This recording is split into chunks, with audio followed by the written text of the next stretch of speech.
What is up, everybody? Welcome to the Relentless Pursuit podcast. Today, we're going to be talking about the 10 things you should never do if you want to stay tired, unhealthy, and overweight. So, in other words, I'm going to be giving you the 10 biggest lessons that I learned from burnout about fat loss. So, let's dive right into it. Welcome to the Relentless Pursuit podcast. I'm your host, Rachel Vassar, an online strength and functional health coach, having helped over 100 women get strong, lean, and healthy through my metabolic optimization method. I am here today to help you take the necessary step to begin a relentless pursuit to evolve into the best version of yourself by helping you build a relentless mindset, fuel your body properly, train smart, optimize your lifestyle, and create a sustainable routine to ultimately create a complete transformation that lasts. Ready to change your life? Let's get started. I'm going to be moving through these really quick, but just a quick little warning.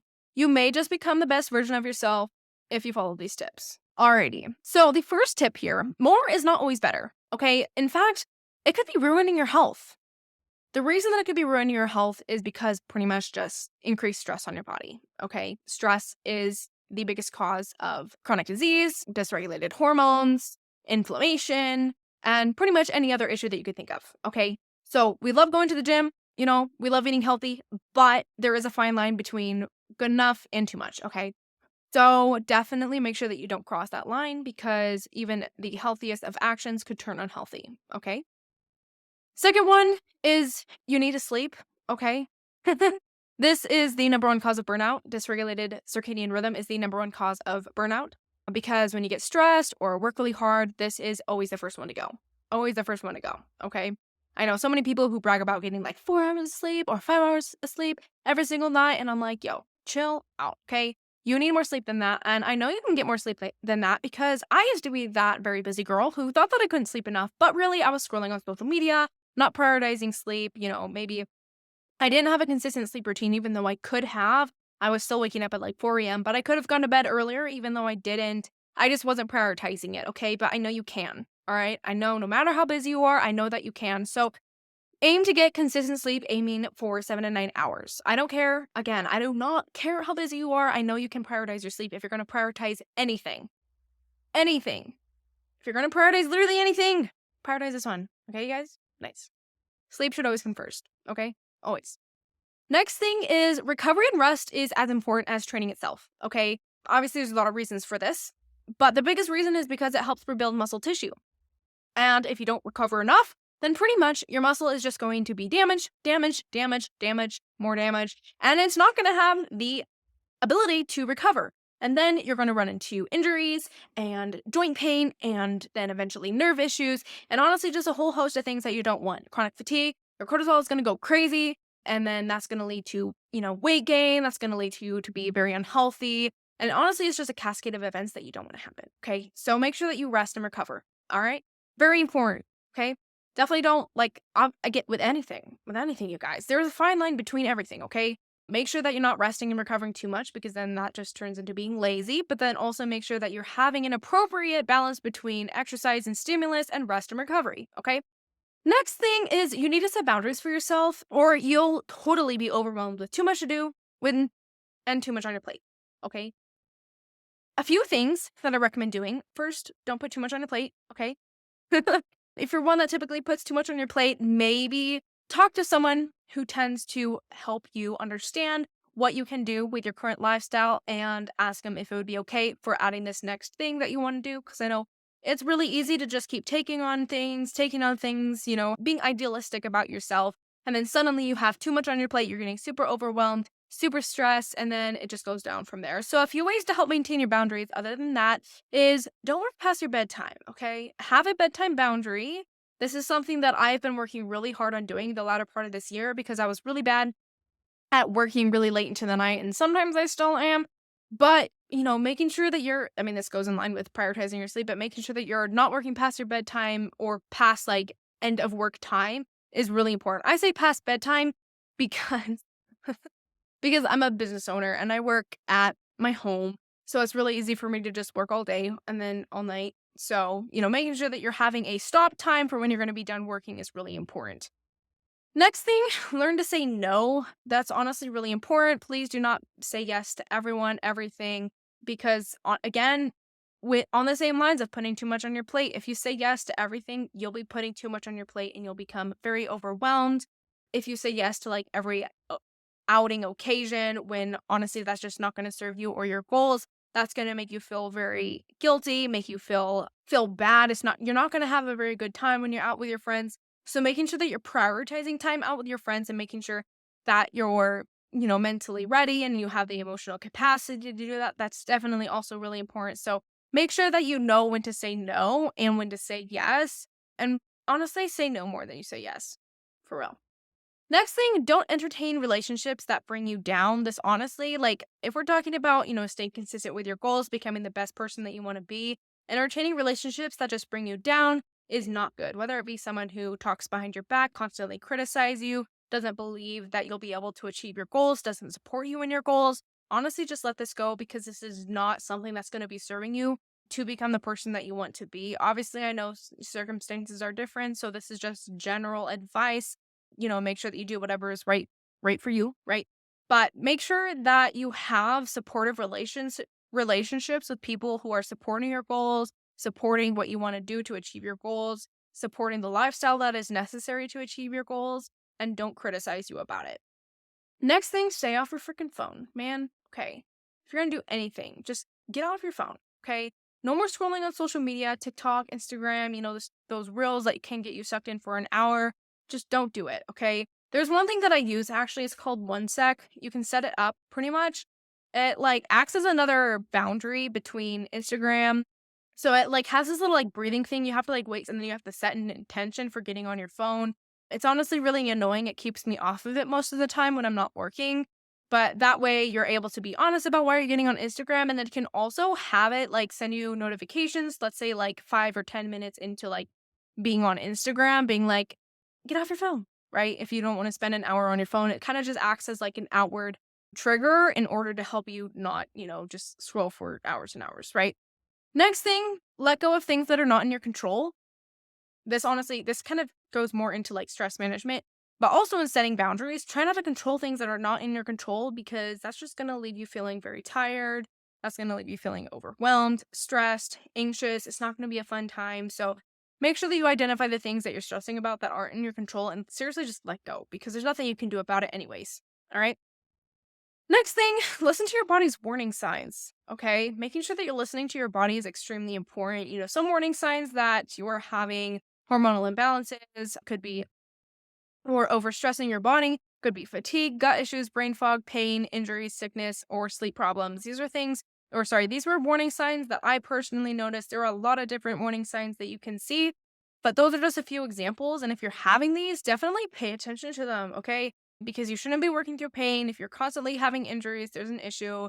If your brain is in a fog, that's an issue. If you're constantly fatigued, it shouldn't be normal, okay? No matter how long you have felt fatigue, that's not normal, okay? You should have energy. If you were healthy, you would be energized. You wouldn't have to rely on caffeine to get you through your day. So definitely pay attention to these warning signs. And if you have these warning signs, do something about them now because honestly, your health is just going to continue to get worse until you completely burn out or develop a serious chronic illness or worse. So next thing, you need to manage your stress or your cortisol will dysregulate, causing your body to work against you. So there's a very common thing that many people have come to me with. They're like, I feel like my body is broken, or I feel like I'm like working against my body, or I feel like no matter what I do, I'm never able to make progress. And this is because their cortisol most likely is dysregulated. They have HPA axis dysfunction due to this stress, and pretty much what it causes your body to do, it depends on what stage you're at in HPA axis dysfunction. I'm not going to go into that now because that's not what this podcast is about. But pretty much this will lead you to, increase weight gain, especially on your midsection. It'll cause you to lose muscle, lose strength, bone mass. It'll cause you to lose bone mass as well. Your energy will decrease significantly. Inflammation will increase, like brain fog. You'll notice brain fog, gut issues, pain, joint issues, stuff like that. So making sure that you're managing your stress will be really important in helping you regulate your cortisol. Now, the next thing here is you need to manage your time and identify your priorities, okay? One thing that saved me in college was time blocking. I would not have ever been able to achieve what I was able to achieve. And by that, I mean like get things done during the day that I needed to get done if I didn't time block. It's really easy to get sucked into a certain task for hours and hours, and then suddenly you have no other time to do like the 10 other tasks that you need to do. So by time blocking, you set aside time for specific things, maybe having one or like 30-minute or 2-hour time blocks for each thing. And then you're able to get a lot more done with each day. It's a lot more spread out, and you're able to achieve everything instead of just one thing.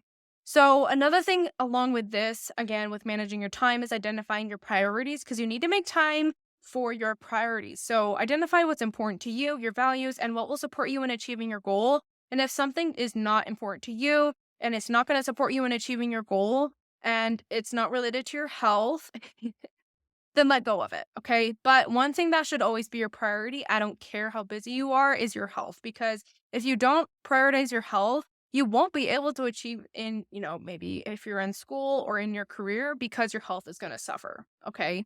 And when your health suffers too long, too much, then you won't even be able to do what you want to do, okay? And I don't want you to get there because I got there and it sucked trying to finish college while I was feeling so terrible, having such a hard time getting through the day, okay? So make sure that you prioritize your health. Again, as I mentioned before, if you're going to prioritize anything, sleep, okay? And good sleep, okay? Now, this next one here is kind of just a little newsflash for you, okay? And it's a really big thing that I learned going through, finishing out college and now not being in college anymore is that you can make time for sleep and stress management. You just don't prioritize it. I was extremely stressed. I was sleeping 4 to 5 hours a night. I was not making time for stress management. I was overworking, overstressing my body, but I had time. I had time to manage that. I was extremely busy working 18 hours a day, but I could have had time, okay? I could have set these boundaries for myself. I could have gotten off my phone in the evening and instead done stress management techniques or went to sleep, right? It's kind of this thing you want to relax, before going to bed. So I would get on my phone for maybe like 15 or 30 minutes, but still even that 15 to 30 minutes sometimes would turn into an hour, and then that would lead my whole sleep schedule to be off. And then that ended up my sleep schedule to be off like all the time. So, a really big thing that I learned was, oh wait, I could have managed sleep and stress management if I had set boundaries for myself. Again, all of these are very interconnected. But yeah, just remember that, okay? I say that with love. All right, I say that with love because I want you to improve your health, okay? And it's really hard to do that when you're not prioritizing your health. All right, and then ninth one is you must have flexibility in your lifestyle and don't stress when things don't go your way. Life happens, okay? It always will. So one thing that I do and I help my clients do is create non-negotiables that you can do, when life hits you in the face. So create these non-negotiables that you can stay consistent with. Let's say like taking supplements, going on a 30-minute walk, maybe drinking enough water. Whatever that non-negotiable is, you can pick like 3 to 5 depending on again what you can do. But again, don't stress about it if things don't go your way, okay? If you're not able to sleep 7 to 9 hours, don't stress about it. That'll make it worse. If you didn't get enough water in, don't stress about it. That's just gonna make it worse. If your nutrition wasn't perfect one day, don't stress about it because that's just gonna make it worse, okay? Understand that, life happens. Humans are humans. We're gonna mess up. It's totally fine. That doesn't mean that you fell off track. That just means you have a flexible lifestyle. And view it as that. View it as, okay, I didn't eat perfectly this way, but it really doesn't matter because for the rest of the week, I am going to be eating good. And I'm not going to stress about what happened yesterday because there's nothing I can do about it now, right? So, kind of having that thing in mind, having flexibility, proper flexibility with your lifestyle is extremely important, okay? And the 10th and final one is never neglect your health, no matter how difficult it may seem. I know I've talked about this kind of in all of these little tips, but seriously, never neglect your health, no matter how difficult it may seem to prioritize your health. Never. Okay? Never do it. Again, as I was talking about before, if you neglect your health for too long, your health is just going to get worse and worse. And then eventually you're going to develop chronic illness and low energy issues, pain, bunch of different stuff that is going to keep you from being able to do what you need to do to maybe, scale in your career, do good in school, whatever it may be. Eventually it's going to catch up to you. Okay. And I know this because it happened to me, and it honestly happened to me earlier on than it happens to most people just because of the amount of stress that I put on my body so quickly and so much. But it will catch up to you one day. And the reason that I know this is because I see it in so many people. I've seen it in so many people. I've seen people go from extremely hard workers who they can't do anything anymore and they have to work right back up from square one. Okay. So if you neglect your health, you'll most likely end up in that way. And I don't want to scare you, but I want you to just really understand how important it is, even if it may seem extremely difficult to do so. So hopefully this was able to help you out. If you have any questions about anything, definitely let me know. I'm here to support, but I will talk to you guys in the next episode. Thanks for listening to another episode of the Relentless Pursuit podcast. If you enjoyed the episode, be sure to follow for more. If you have any questions, feel free to shoot me a DM on my Instagram at Rachel's Fitness LLC with 2 A's. Until next time, be relentless.